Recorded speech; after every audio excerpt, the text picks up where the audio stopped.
వెనుకబడిన వర్గాలకు, బీసీలకు, ఆర్థికంగా వెనుకబడిన అగ్రవర్ణాలకు, ఈబీసీలకు సువర్ణావకాశం.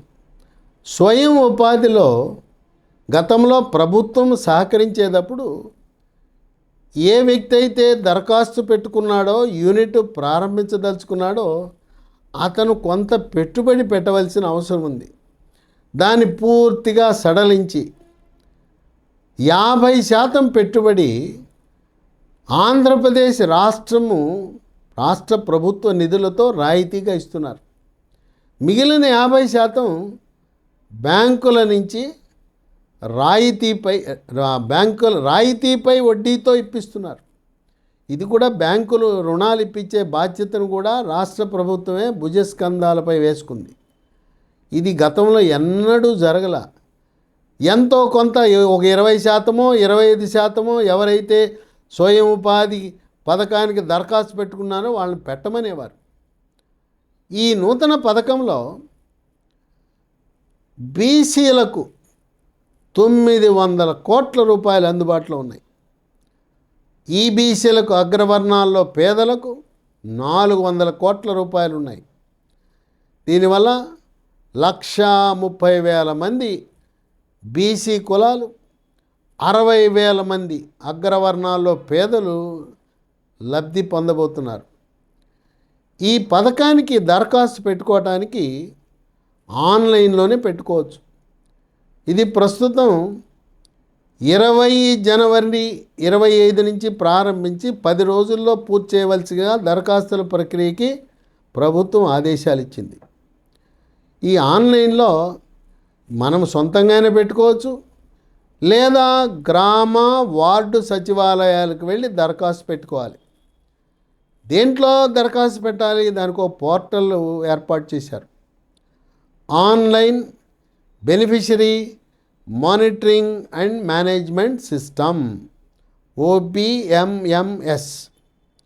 ఈ గ్రామ వార్డు సచివాలయాల సిబ్బంది మనకు సహకరిస్తారు. ఈ దరఖాస్తు పెట్టుకున్న తర్వాత ఈ దరఖాస్తుల పరిశీలన మండలంలో ఉండే MDO, మండల్ డెవలప్మెంట్ ఆఫీసర్, అదే మున్సిపాలిటీల పరిధిలో ఉండే మున్సిపల్ కమిషనర్, గ్రామ వార్డు సచివాలయ సిబ్బంది సహకారంతో వాటిని పరిశీలించడం జరుగుతుంది. కావలసిన డాక్యుమెంటేషన్ అంతా కూడా MDO కార్యాలయం, మున్సిపల్ కమిషనర్ కార్యాలయంలోనే పూర్తవుతుంది. ఇది పూర్తయిన తర్వాత వాళ్ళు దరఖాస్తు ఫారాన్ని బ్యాంకుకు పంపిస్తారు. ఏదైతే ఈ లబ్ధిదారుడికి యూనిట్ ప్రారంభించేవాడికి సబ్సిడీ కింద ఇస్తున్నారో ఆ సబ్సిడీ ధనాన్ని బ్యాంక్ అకౌంట్లో వేసేస్తున్నారు. ఈ బ్యాంక్ అకౌంట్లో ఉన్న ఈ సబ్సిడీ, బ్యాంకు రుణం కలిపి యూనిట్ మనం కొనుక్కుంటాం కదా, కొనుక్కోవాలి కదా, పెట్టాలి కదా, వాళ్ళకి ఎక్కడి నుంచి అయితే మనం కొనుక్కుంటున్నామో ఆ యూనిట్ అంటే ఆ టూల్స్ కానీ గొర్రెలు, మేకలు ఎవరి దగ్గర కొనుక్కుంటానో వాళ్ళకి ఇస్తారు. ఎంతమంది మోసాలు జరిగాయి. అసలు పెట్టకుండానే నేను స్వయం ఉపాధి యూనిట్ పెట్టానని మోసం చేసేవారు. అందుకని ప్రభుత్వం ఏం చేసిందంటే ఈ యూనిట్ని జియో ట్యాగింగ్ చేశారు. ఆకస్మిక తనిఖీలకు ఒక టీముని పెట్టారు కనుక మోసం చేయటానికి అవకాశం లేదు. దీనికి దరఖాస్తు పెట్టాలంటే తెల్ల కార్డు తప్పనిసరిగా ఉండాలి, ఆధార్ కార్డు ఉండాలి, అలాగే సెల్ ఫోన్ ఉండాలి, వయస్సు 21 సంవత్సరాల నుంచి 60 సంవత్సరాల మధ్యలో ఉండాలి. దేనికి స్వయం ఉపాధికి అవకాశాలు కల్పిస్తున్నారంటే, ఒకటి మినీ డైరీ అంటే గేదెలు, ఆవులు పాల ఉత్పత్తి కొరకు. 2 మేకలు, గొర్రెల పెంపకం. 3 మేధర కుమ్మరివాడు చేతి వృత్తుల కోసం. కుమ్మరి కుండలు తయారు చేసే దానికి కావలసిన పనిముట్లు కొనుక్కోవడానికి యాంత్రీకరణకు వాళ్ళు తీసుకోవచ్చు.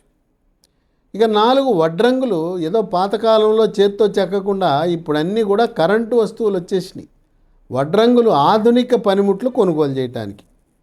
5 చాలా ముఖ్యం. జెనరిక్ మందుల షాపు ప్రారంభించడానికి కూడా స్వయం ఉపాధి కింద పెట్టుకోవచ్చు. ఇవే కాక శిక్షణ కార్యక్రమాలు, శిక్షణ సంస్థను ప్రారంభించే వాళ్ళకు కూడా ఆర్థిక సహాయం అందుతుంది. 1 ఫ్యాషన్ డిజైనింగు, టైలరింగ్ నేర్పడం.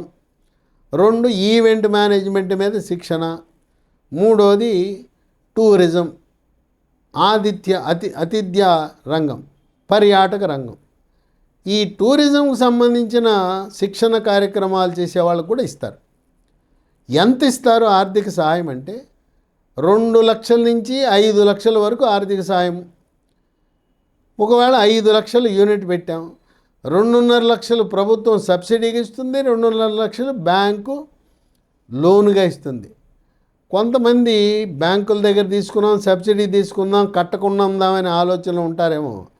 కట్టకపోతే బ్యాంకు వాళ్ళు కాదు, ప్రభుత్వం ఏం చేసిందంటే ఆ గ్రామ వార్డు సచివాలయ సిబ్బందికి బాధ్యత పెట్టింది. ఎవరైతే యూనిట్కి అప్పు తీసుకున్నారో ప్రతి నెల వాయిదాలు చెల్లించే విధంగా మీరు వాడి ఇంటికి వెళ్ళి అవి సక్రమంగా జరిగేలా చూడండి. అసలు యూనిట్ పెట్టకుండా మాయ చేసి మన ప్రభుత్వ సబ్సిడీ, బ్యాంకు లోను తీసుకునే వాళ్ళను కట్టడి చేయండి, అది ప్రభుత్వ దృష్టికి తీసుకురండి అని చెప్పి కూడా సచివాలయ సిబ్బందికి ఆదేశాలు ఇవ్వటం అనేది విశేషం.